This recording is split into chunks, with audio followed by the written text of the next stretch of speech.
The galaxy's apex predators entrust their young only to humans. Now we know why. The message arrived on a Tuesday morning. Dr. Samantha Wright had just finished her coffee when her computer chimed with an urgent notification from Earth's diplomatic office. She rubbed her tired eyes and read the screen twice to make sure she understood correctly. Ambassador of the Valorian Empire requests immediate meeting with Mars Xenological Institute leadership regarding matter of galactic significance.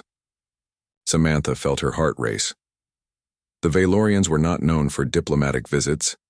Standing 8 feet tall with scaled skin, powerful jaws, and retractable claws, they were the most feared predatory species in known space. 15 years after, humanity joined the Galactic Confederation. Most humans had never seen a Valorian in person. "They want to meet today?"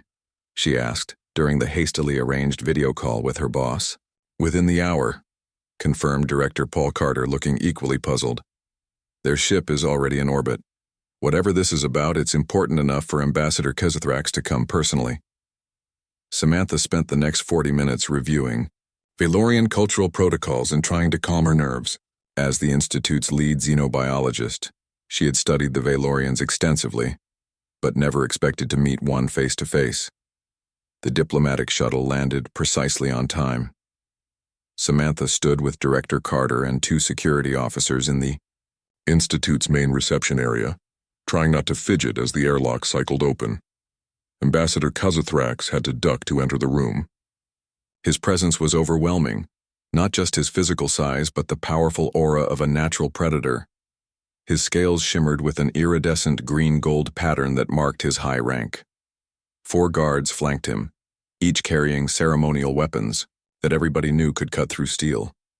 "Dr. Wright," the ambassador said, his translator converting the series of clicks and growls into English. "Your reputation extends beyond your planet. I am pleased to meet you." Samantha performed the careful greeting gesture she had practiced, keeping her eyes slightly downcast as was customary when meeting Valorians for the first time. "The honor is mine, Ambassador. Welcome to Mars." After formal introductions, they moved to the conference room. The Valorian guards positioned themselves at the corners while Ambassador Kezithrax settled into a specially reinforced chair. "I will speak plainly," the ambassador said, his vertical pupils contracting in the bright light. "The Valorian Empire wishes to establish a care facility for our young on Earth, staffed primarily by humans." Silence fell over the room. Director Wright. Carter exchanged a shocked look with Samantha. "You're young?" Samantha finally asked. "You want humans to care for Valorian children?" The ambassador's head tilted slightly. "Yes, specifically juveniles in their formative stage, what you might consider equivalent to your ages 5 through 12 Earth years." Director Carter leaned forward. "Ambassador, forgive my confusion, but Valorians have always been extremely protective of their offspring.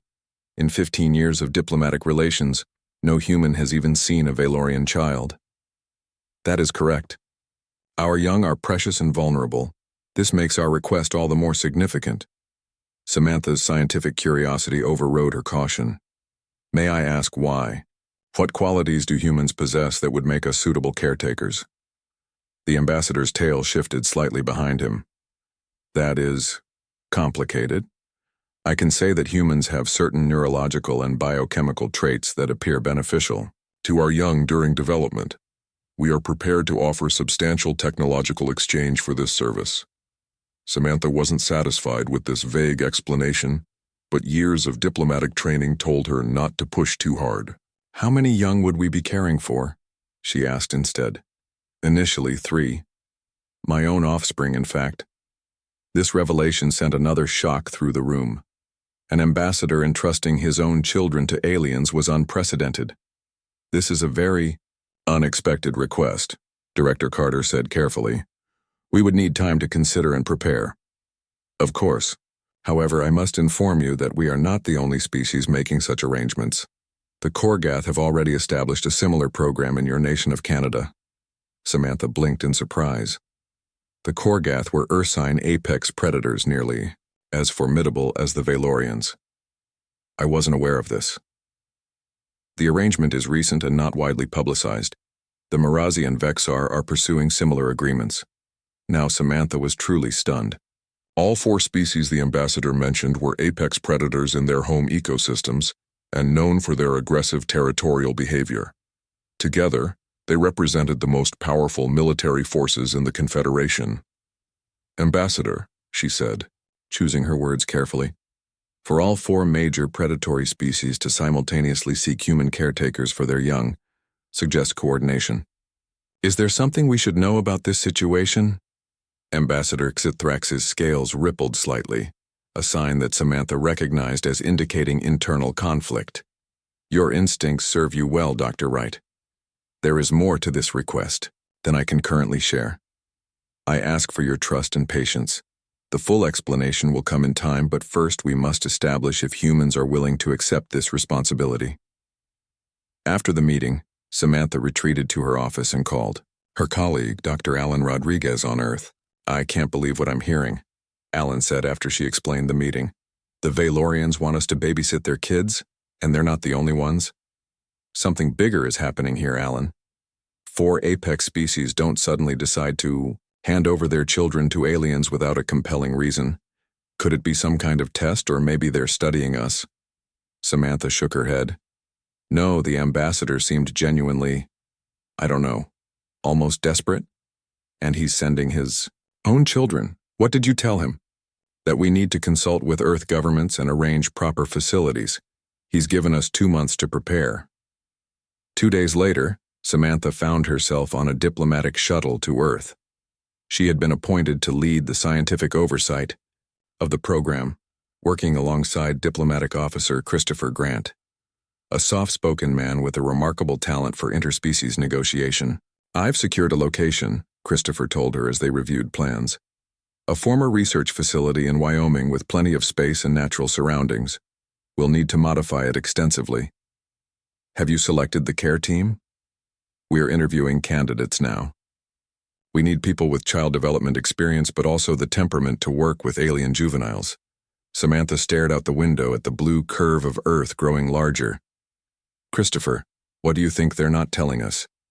Why would predatory species only trust humans with their young?" He considered for a moment. "In nature, predators are vulnerable during development. Maybe we have something they need." "But what?" "We're physically weaker than nearly every sentient species in the Confederation." "Perhaps," Christopher said thoughtfully. "That's exactly why they chose us." As the shuttle began its descent, Samantha couldn't shake the feeling that humanity was about to discover something fundamental about their place in the galaxy, and that the answer lay not in human strength, but in something else entirely. The galaxy's apex predators entrust their young only to humans. Now we know why. 6 months passed quickly. The Wyoming facility transformed from an abandoned research complex into a specialized care center for alien young. High fences surrounded the 500-acre property, not to keep the Valorian children in, but to keep curious humans out. The media had been told only that the site hosted a cultural exchange program. Samantha Wright stood at the main entrance, checking her tablet one last time. Today was arrival day. "Are we really ready for this?" asked Lisa Blackwood, standing beside her. The former elementary school principal had been hired to manage daily operations. "As ready as we'll ever be," Samantha replied, though her stomach twisted with nerves. Lisa adjusted her collar. "I've spent 20 years working with children, but nothing in my experience covers caring for juvenile apex predators from another planet. Just remember, they're children first, aliens second, and predators third," Samantha said, repeating the mantra they had developed during staff training. A low rumble filled the air as the Valorian shuttle descended onto the landing pad. Unlike the sleek diplomatic vessels, this ship was bulky and heavily armored, a reminder that the Valorians took the safety of their young very seriously. The security team, led by Kyle Peterson, maintained their positions as the ship's ramp extended. Kyle, a former military man with a permanent frown, kept one hand near his sidearm despite numerous assurances that the children posed no immediate danger.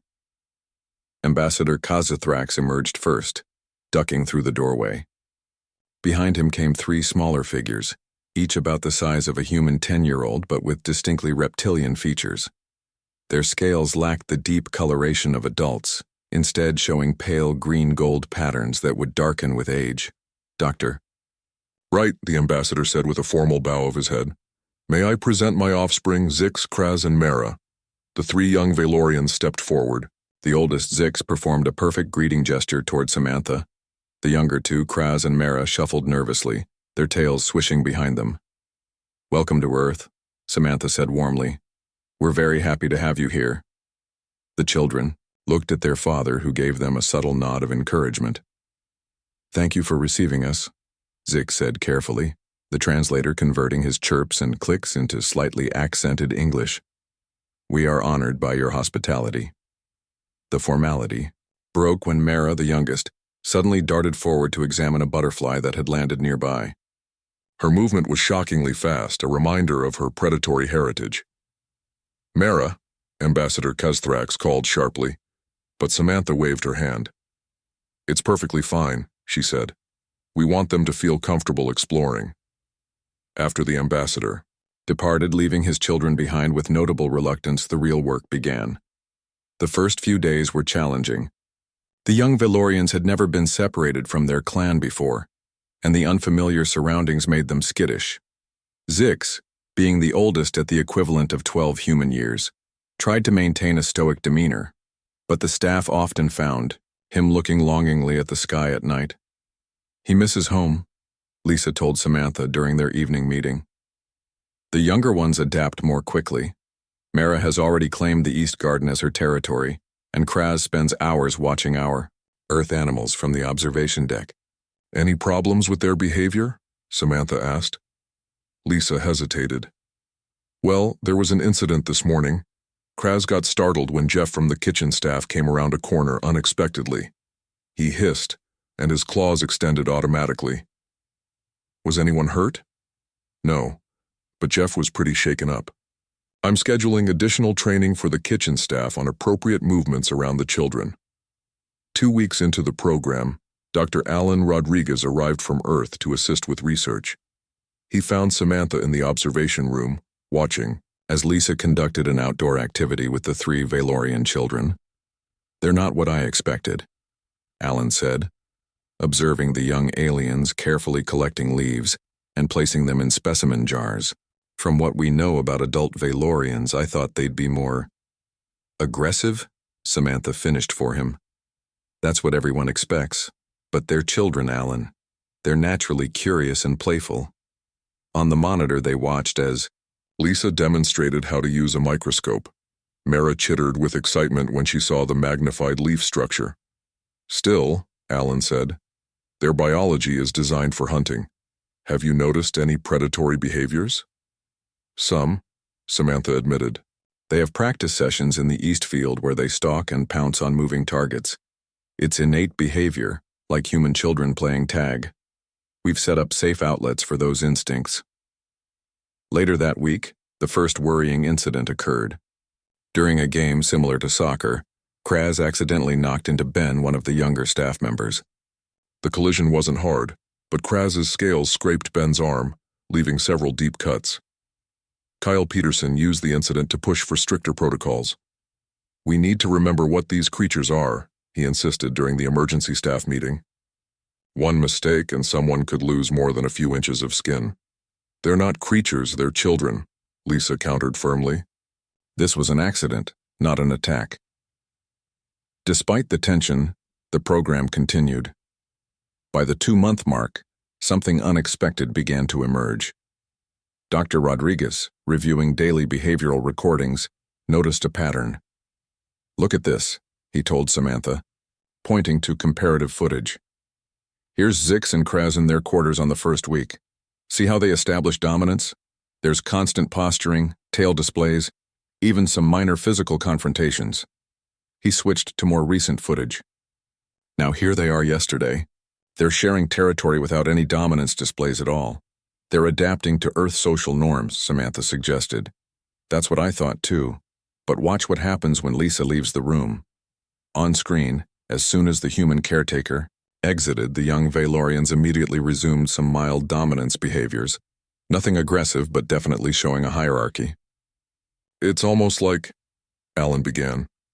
Like they're different when humans are present, Samantha finished, her mind racing with implications. That evening, Samantha discovered that Ambassador Kezithrax had been receiving daily reports and video feeds. The revelation came accidentally when a technician mentioned uploading today's package to the Valorian Council. What council? Samantha asked sharply. What exactly are we sending them? The technician looked confused. The behavior monitoring package, it's in the protocols the ambassador established. All interactions between the children and humans are recorded and transmitted back to their homeworld for analysis. Samantha felt a chill. The Valorians weren't just entrusting their children to humans. They were studying what happened when their young spent time around humans. That night, she couldn't sleep. She kept thinking about the changes in behavior Alan had identified, the intense interest from the Valorian leadership, and the fact that 3 other predatory species were conducting similar programs. What are they looking for? She whispered to the darkness. What do they see in us that we don't see in ourselves? The answer would come sooner than she expected, and in a way none of them could have predicted. The galaxy's apex predators entrust their young only to humans. Now we know why. 8 months into the program, the young Valorians had become a beloved part of daily life at the Wyoming facility. Staff members who were once nervous now greeted Zix, Kraz, and Mara with genuine affection. Even Kyle Peterson had softened, occasionally allowing Mara to examine his security badge with her curious claws.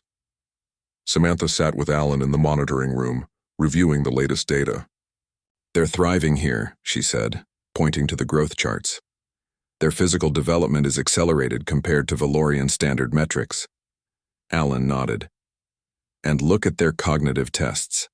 Their problem-solving abilities have improved by 30% since arrival. Outside, dark clouds gathered over the mountains. The Weather Service had issued storm warnings, but the facility was well prepared for harsh conditions. What they weren't prepared for was equipment failure. The power flickered as a lightning bolt struck nearby. The backup generators kicked in immediately, but something went wrong with the perimeter security system. For exactly 3 minutes and 42 seconds, a section of the eastern fence lost power. It was enough time for a mountain lion, driven down from higher elevations by the storm, to slip onto the grounds. Lisa was supervising an indoor recreation period when the alarm sounded. All personnel, security alert. Possible wildlife intrusion in the east sector. All outdoor activities suspended. What's happening? Zix asked, his translator picking up the tension in Lisa's posture. Just a precaution, she assured him. We need to stay inside for a while. But Mara had wandered away from the group. The youngest Valorian had developed a fascination with earth plants and often collected specimens for her growing collection. When the alarm sounded, she was in the small greenhouse adjacent to the main recreation area. Kyle's voice came urgently through Lisa's communicator. We have visual on a mountain lion near the greenhouse. Mara is not accounted for. Security. Team moving in now, Lisa's heart froze. Mara might be in the greenhouse, she said, already moving toward the door. Zix and Kraz heard this exchange. Before Lisa could stop them, both young Valorians bolted from the room with shocking speed. Wait, Lisa called after them, but they were already racing down the corridor toward the greenhouse. Outside, the mountain lion prowled cautiously through the unfamiliar territory. It was a large male, easily 180 pounds of muscle and predatory instinct. Through the greenhouse glass, Mara spotted the big cat and froze in place, her instincts torn between curiosity and caution. The mountain lion sensed movement and turned its attention to the greenhouse. It approached slowly, drawn by the unfamiliar. Scent. Inside the main building, Samantha and Alan rushed to join the response team. They arrived at the east door just as Zix and Kraz pushed through to the outside. Stop them! Kyle shouted, but it was too late. The 2 young Valorians were outside in the rain, moving with purpose toward the greenhouse where their sibling was trapped. The security team had tranquilizer guns ready, but with the alien children in the area, they couldn't risk a shot. What are they doing? Alan asked, watching through the window as Zix and Kraz approached the greenhouse. The mountain lion noticed the newcomers and turned away from the greenhouse, assuming a defensive posture. It growled, ears flattened against its head. What happened? Next astonished everyone watching. Instead of displaying aggression or fear, Zix, the eldest at 12 Earth years equivalent, stepped forward and made direct eye contact with the mountain lion. Then, to the human's amazement, he raised his hand in a gentle palm-down gesture, the exact calming motion that Lisa often used with the children when they became overexcited.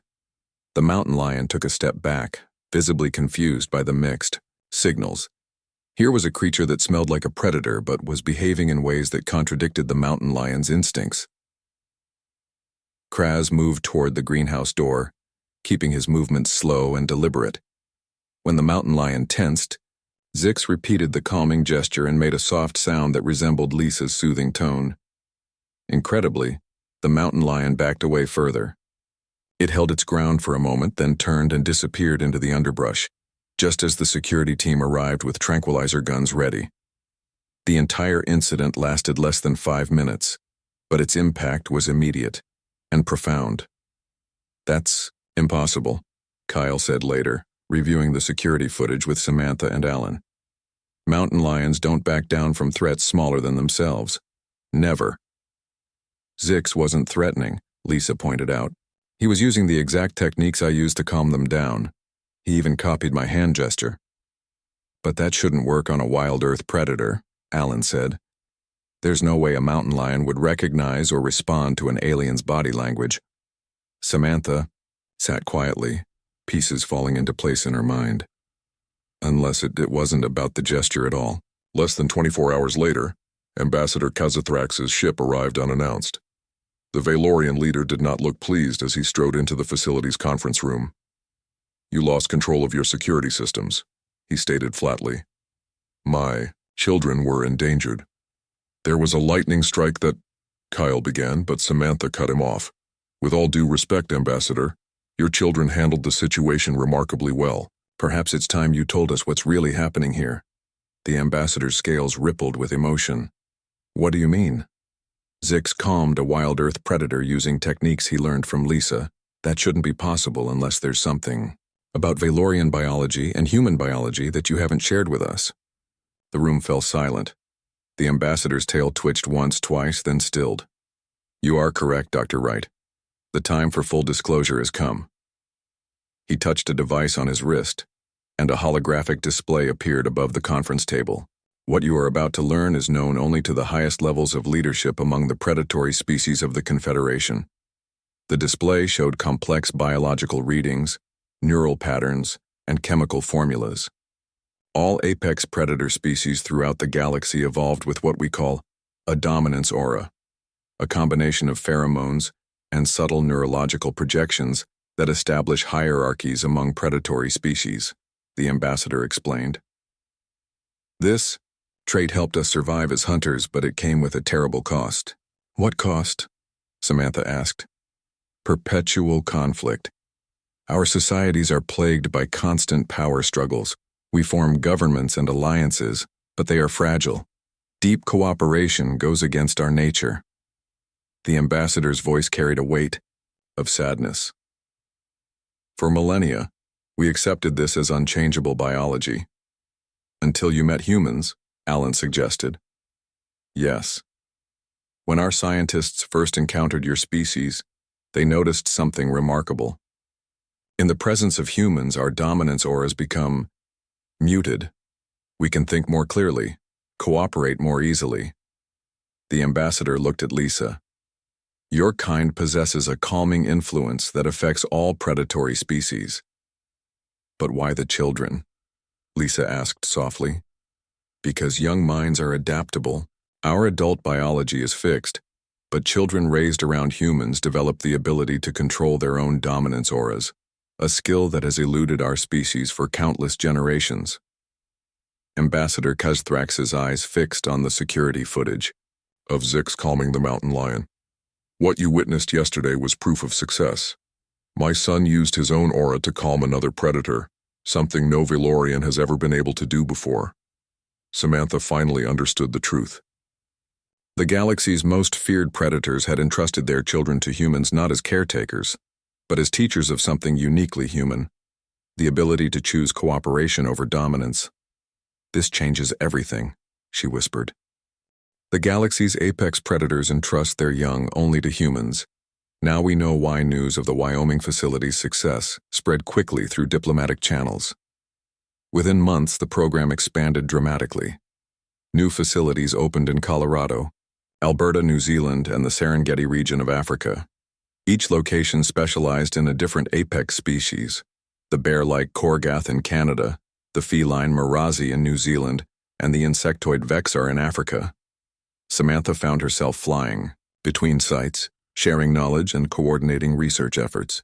The revelation about the dominance aura had transformed a childcare program into one of the most important scientific endeavors in human history.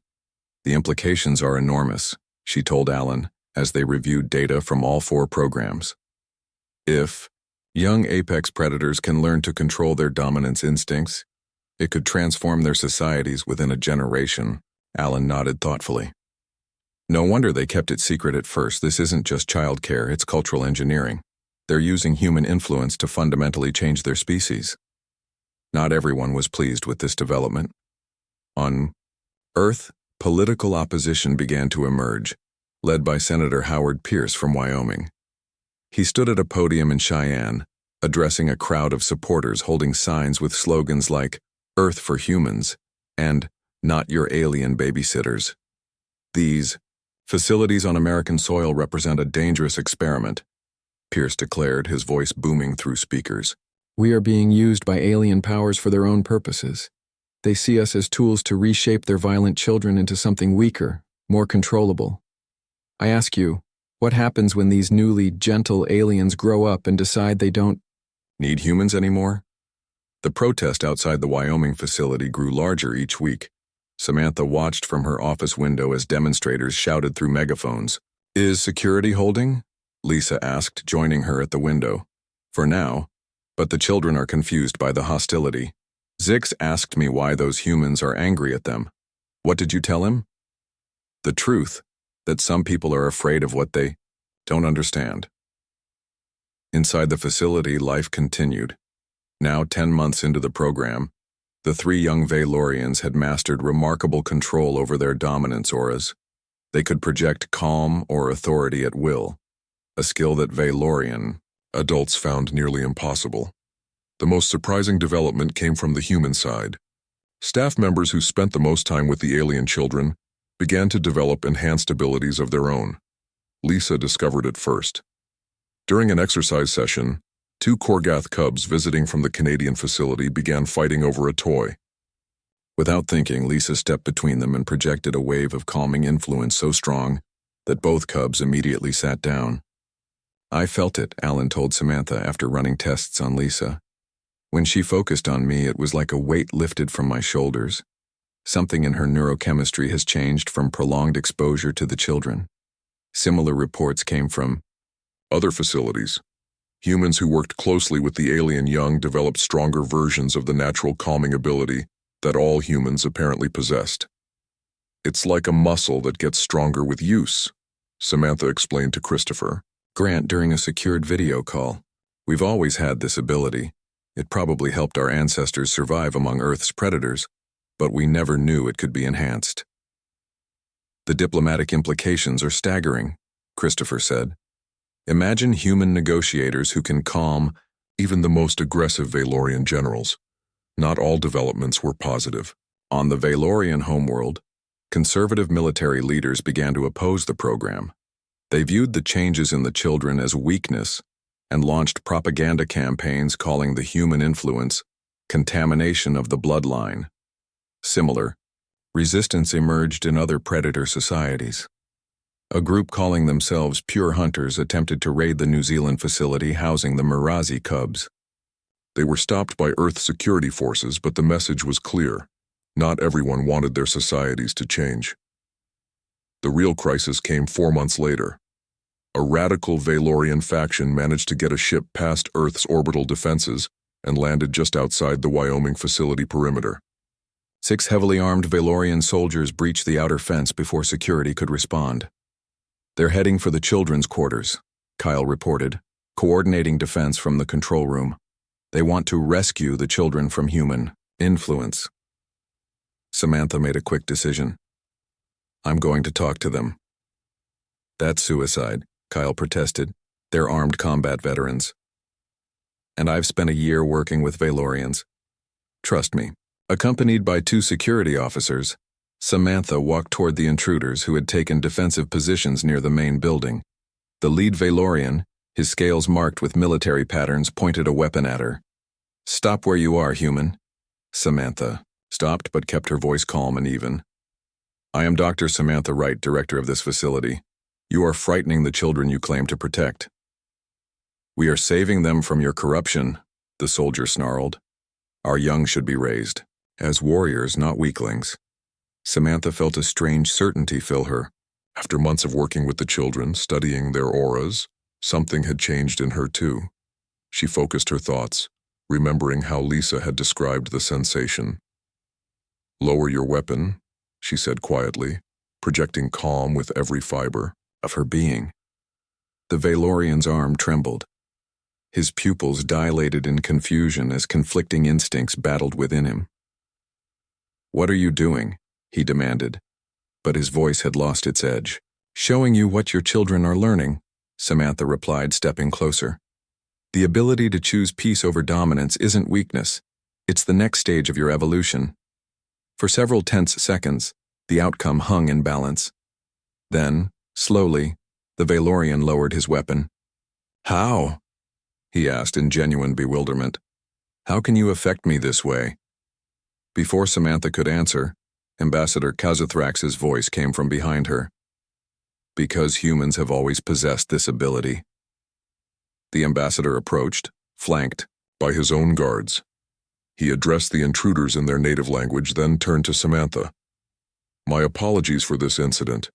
These soldiers will be returned to our homeworld for judgment." After the intruders were taken away, the ambassador revealed one final piece of the puzzle to Samantha and her team. "Our archaeologists have found evidence that a human-like species visited many predator worlds thousands of years ago," he explained, showing ancient cave paintings depicting bipedal figures among various predatory species. "We believe those early contacts may have influenced our evolution, creating our unusual susceptibility to human calming influence." "Are you saying humans have played a role in shaping predator species before?" Alan asked. "It appears so. The galaxy's greatest mystery may be why humans abandoned their role as peacekeepers so long ago." The ambassador's gaze was thoughtful. "Perhaps now you are reclaiming your species' true purpose." That night, Samantha sat with Zix, Kraz, and Mara, watching the stars through the observatory dome. Earth's place in the galaxy suddenly seemed both smaller and vastly more important than she had ever imagined. The galaxy's apex predators entrust their young only to humans. Now we know why. 3 years passed since the first Valorian children arrived on Earth. What began as a mysterious experiment had grown into a transformative program involving dozens of facilities worldwide and hundreds of young aliens from 4 apex predator species. Today was graduation day. Samantha stood on the platform erected on the Wyoming facility's main lawn, watching as Zix, Kraz, and Mara prepared for the ceremony that would mark their return to Valorian society. At their equivalent of early adolescence, they had grown considerably. Zix now stood almost 6 feet tall, his scales developing the deeper colors of approaching maturity. "I can't believe it's time for them to leave," Lisa said, blinking back tears. Over the years, she had become like a second parent To the Valorian siblings. "They're ready," Samantha replied, though her own heart felt heavy. "They'll be the first of a new generation." The ceremony began with Ambassador Kazathrax addressing the gathered crowd of humans and visiting aliens. Representatives from the Galactic Confederation stood in attendance, including delegates from species that had traditionally avoided close contact with predatory races. 3 years ago, we entrusted our most precious resource, our children, to humans, the ambassador began. "Many called it foolish, some called it dangerous, Today I call it the beginning of a new era for all predator species." He gestured to Zix, who stepped forward. The young Valorian looked confident but humble, so different from the nervous child who had arrived years before. "Zix, demonstrate what you have learned," his father requested. Zix nodded and closed his eyes briefly. The sensors set up around the platform recorded the subtle shift in his biochemistry. When he opened his eyes, everyone in the front rows felt a wave of calm authority washing over them, not dominating or aggressive, but reassuring and steady. Then, with remarkable control, Zix shifted his aura again. This time, those nearby felt a gentle sensation of camaraderie and trust. Several Valorian officials murmured in amazement. "What my son has just demonstrated would be impossible for any adult Valorian," Ambassador Kizithrax explained. "The ability to consciously control one's dominance aura, to choose cooperation over competition, represents an evolutionary leap for our species." Scientific data appeared on large screens showing brain scans and biochemical readings. Dr. Alan Rodriguez stepped forward to explain. The young raised in human care show dramatically different neural pathways from their conventionally raised peers, he said. Enhanced empathy centers, better impulse control, and most importantly, conscious regulation of what was once an automatic biological function. From the audience, Senator Pierce stood up. Though still skeptical of the program, months of scientific evidence had softened his position. "And what guarantee do we have that these changes will last when they return to their homeworlds?" he asked. "Won't they revert to their natural state?"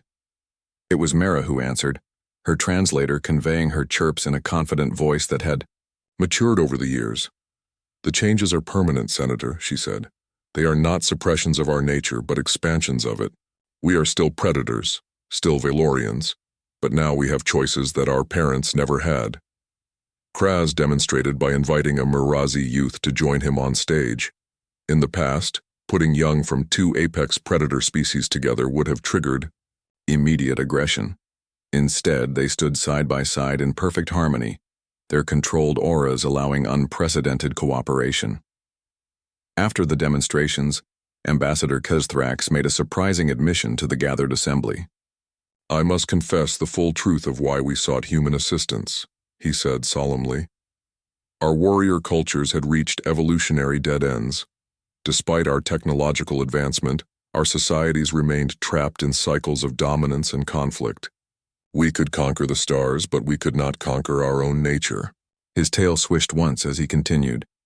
"The greatest act of courage in Valorian history was not a battle won, but the day our council acknowledged our limitation and turned to humans, a species we once considered physically inferior, for help." The ceremony concluded with an announcement that shocked everyone present. The Galactic Confederation had voted to elevate Earth to its High Council, a position previously denied to newcomer species for at least a century of membership. "Humanity's unique contribution to galactic civilization cannot be overstated," declared the Confederation's primary speaker. "You have given predator species the gift of choice and in doing so, changed the future of 1,000 worlds." That evening, as the Valorian transport prepared for departure, Samantha stood with Lisa and Alan, saying goodbye to the three young aliens who had become such important parts of their lives. "Will we see you again?" Lisa asked, unable to hide her emotion. "Of course," Zix assured her. "I am to begin training as a diplomatic aide. I will return to Earth often. And I'm establishing a school on our homeworld," Mara added excitedly. "Based on human teaching methods, I'll need human advisors." Kraz, always the most reserved of the three, simply placed his clawed hand gently on Samantha's shoulder, a gesture of deep respect in Valorian culture. "You have given us more than control of our auras," he said quietly. "You have given us freedom from biological destiny. There is no greater gift." As the siblings boarded their ship, Ambassador Kizithrax approached Samantha one last time. "Doctor, right, there is something you should know," he said. "The ancient cave paintings I showed you were only the beginning. Our archaeological teams have found more evidence of human influence throughout our history." He handed her a data crystal. "These are star charts from 12,000 years ago. showing human-like explorers visiting dozens of predator homeworlds throughout our galaxy. Your species' calming influence may have shaped the development of all intelligent predatory life. Samantha took the crystal, her mind reeling with implications. But how? Earth humans didn't have space travel then. Perhaps not Earth humans, the ambassador suggested. The mystery remains, but it seems your species has been the galaxy's peacekeepers far longer than any of us knew. The Valorian ship rose silently into the evening sky, carrying the first graduates of the program home. On the landing pad, Samantha stood with her colleagues, watching until the ship was just another star in the darkening sky. So what now? Alan asked. Samantha smiled as she saw another diplomatic shuttle descending, this one bearing the insignia of the Mirazi Dominion. Now we continue, she said. This is just the beginning. From the shuttle emerged a Mirazi diplomat carrying twin cubs.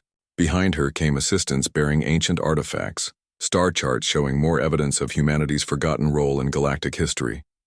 The diplomat approached and performed a respectful greeting. We bring our young and our history, she said, hoping to reclaim a partnership that began when the stars were young.